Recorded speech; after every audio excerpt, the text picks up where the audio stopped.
बिस्मिल्लाहिर्रहमानिर्रहीम, अस्सलाम वालेकुम। मेरा नाम है मोहम्मद यासर कियानी और आप देख रहे हैं मेरा YouTube channel Yasir Kiani everything. आज हमारा टॉपिक है वाटर पोल्यूशन। ये वाटर पोल्यूशन आज हम देखेंगे कि क्या होती है, वो कौन कौन सी चीज़ें होती हैं which are the water pollutants, और फिर हम इससे अगली वीडियो में बात करेंगे कि उसकी ट्रीटमेंट क्या है। आज हम सिर्फ वाटर की पोल्यूशन के बारे में डिस्कस करेंगे कि वाटर पोल्यूशन क्या होती है, ठीक है, और वो कितनी किस्म की होती है, उसके क्या इफ़ेक्ट्स हैं। तो लेट्स स्टार्ट।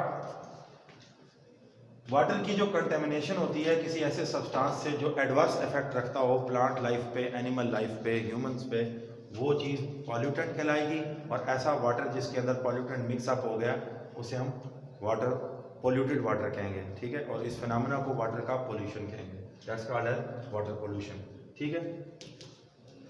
सबसे पहले टाइप्स ऑफ वाटर पोल्यूशन कौन कौन सी होती हैं। वाटर में तीन तरह के पॉल्यूटेंट्स होते हैं। एक सस्पेंडेड सॉलिड्स होते हैं जो वाटर में सस्पेंडेड होते हैं। सेडिमेंट्स जो वाटर के अंदर वाटर बॉडीज जो होती हैं, फॉर एग्जांपल कोई पॉन्ड है या लेक है, उसकी बॉटम में बैठ वो चीज़ आ गई है, उसे हम सेडिमेंट कहते हैं। डिजॉल्व सॉलिड्स जो पानी में डिजॉल्व हो जाते हैं, ठीक है, which get dissolve into the water. और थर्मल पोल्यूशन जब पानी गैर ज़रूरी तौर पर गर्म हो रहा हो, that will be called as thermal pollution. Suspended and solids sediments कौन कौन से होंगे। ऑयल स्पिलेज, ये सस्पेंड हो जाता है, ठीक है। डिटर्जेंट्स, ये डिजॉल्व हो जाते हैं। लाइव स्टॉक वेस्ट, जितने भी जानवर वगैरह होते हैं, ठीक है, इनका जो डाइजेस्टिव वेस्ट होता है, गोबर वगैरह, उसको हम लाइव स्टॉक वेस्ट कहते हैं। वो पानी में शामिल हो जाए तो वो भी सेडिमेंट में आ जाता है और सस्पेंडेड में आ जाता है। इंडस्ट्रियल वेस्ट, हमारे जितनी भी इंडस्ट्रीज़ हैं, ठीक है, लेदर इंडस्ट्रीज़ हैं, ठीक है, पेंट इंडस्ट्रीज़ हैं, जो जो भी इंडस्ट्रीज़ हैं, ठीक है, उनके एफ्लुएंट्स होते हैं। Effluents are those substances which are expelled from the industries, उनको इंडस्ट्रियल एफ्लुएंट्स कहते हैं, वो उनको इंडस्ट्रियल वेस्ट कहते हैं। लेदर टेनरीज या लेदर इंडस्ट्रीज, जहाँ लेदर को कलर करने के लिए, उसको ट्रीटमेंट करने के लिए, उसको ब्लीच करने के लिए जो बहुत सारे केमिकल यूज़ होते हैं, वो भी अगर बगैर ट्रीटमेंट के फेंक दिए जाएं ओपन वाटर सोर्स में, किसी रिवर में, किसी लेक में, किसी नाले में, तो वहाँ से वो जो वाटर इकोसिस्टम होता है वहाँ तक वो पहुँच जाते हैं, ठीक है। उसके बाद पेस्टिसाइड्स हैं। पेस्टिसाइड्स बेसिकली वो स्प्रेज होते हैं मोस्टली। वैसे तो पेस्टिसाइड के ऊपर पूरी वीडियो मौजूद है, ठीक है, इसी चैनल के ऊपर आप देख सकते हैं कि पेस्टिसाइड्स क्या होते हैं। तो ये पेस्ट को कंट्रोल करने के लिए होते हैं।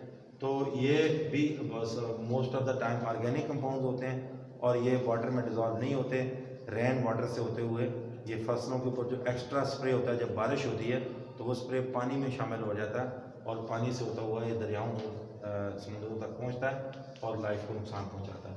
केमिकल फर्टिलाइजर्स भी पूरे कंज्यूम नहीं होते, पूरे डिकम्पोज नहीं होते, बल्कि वो केमिकल फर्टिलाइजर या खाद आप जब इस्तेमाल करते हैं, नाइट्रोजन के फास्फेट्स हैं, ठीक है, phosphates of ammonium phosphate, potassium phosphate वगैरह, तो जितनी भी नाइट्रेट, फास्फेट या यूरिया ये खादें हैं, ये प्लांट सारी यूज़ नहीं कर पाता।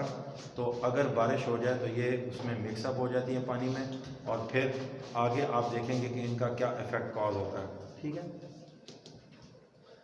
सबसे पहले हम देखते हैं सस्पेंडेड सॉलिड्स एंड सेडिमेंट्स क्या होते हैं। These are the waste which are completely soluble but suspended in the water. Completely soluble होते हैं लेकिन वाटर में सस्पेंडेड होते हैं। जैसे ऑयल स्पिलेज है, ये कम्प्लीटली सॉल्युबल नहीं होता लेकिन सस्पेंड होता है पानी में, ठीक है। कोई भी ऑयल है, अगर आपके पास कोई शिप वगैरह है, उसका ऑयल जो स्पिल हो रहा है तो वो मौजूद होगा। लाइफ स्टॉक वेस्ट ये सॉल्युबल है और ये पानी में चला जाता है। इंडस्ट्रियल वेस्ट और लेदर टैनरीज, ये basically suspended solid and sediments हैं, ठीक है।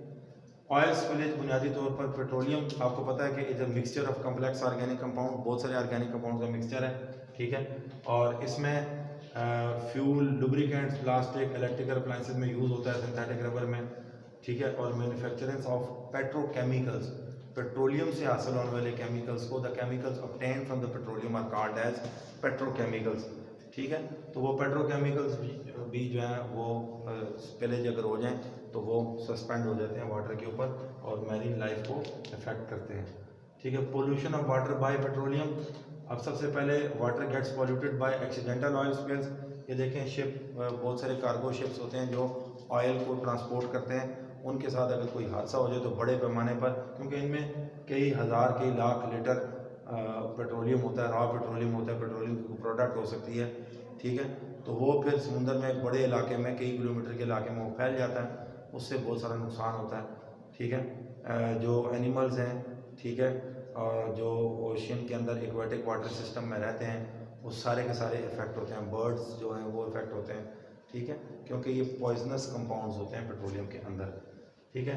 इसके अलावा leakage from the cargo oil tankers in the sea, leakage भी होती है, ज़रूरी नहीं है कि टैंकर के साथ हादसा हो, लीकेज भी होती है, और बहुत ज़्यादा जब ये ट्रांसपोर्ट होती है ओशियंस के अंदर इन टैंकर्स की तब भी, और tanker trucks pipeline leakage during the offshore exploration, ठीक है, जैसे ये ब्रिटिश पेट्रोलियम लिमिटेड के साथ हो गया था कि उनकी जो अंडर वाटर जो पाइपलाइन थी वो स्पिल अप हो गई थी और स्पिलेज से बहुत ज़्यादा नुकसान हुआ था, ठीक है, और उसने ब्रिटिश पेट्रोलियम लिमिटेड ने इसका अच्छा खासा जुर्माना भी पे किया था एटमॉस्फेरिक जो एनवायरमेंटल प्रोटेक्शन एजेंसीज हैं उनको। Leakage of the underground storage tanks, जो पेट्रोल पंप्स होते हैं इनके अंदर जो अंडरग्राउंड स्टोरेज टैंक्स होते हैं, इनसे जो लीकेज है ये भी सीप कर सकती है डीप इनटू द सॉइल, जहाँ वाटर बेड जो होता है ना, ज़मीन का जो वाटर लेवल है उस तक आ सकती है ये चीज़। Oil spillage and animal life, petroleum products are poisonous, ये जो मेटाबॉलिक सिस्टम्स होते हैं लिविंग ऑर्गेनिजम्स के उनको डिस्टर्ब करती है एक्वाटिक लाइफ को। पॉलीसाइक्लिक हाइड्रोकार्बन आर कार्सिनोजेनिक, जैसे बेंजीन है, एंथ्रासीन है, फेनांथ्रीन है, ये शामिल होते हैं और ये पॉइजनस होते हैं। Marine animals are seriously affected by the soluble aromatic fractions of oil, और spilled oil damages the feather of the birds, ये देखें परिंदा जो है वो किस तरह ऑयल से इफेक्ट हुआ है, and that can cause there death.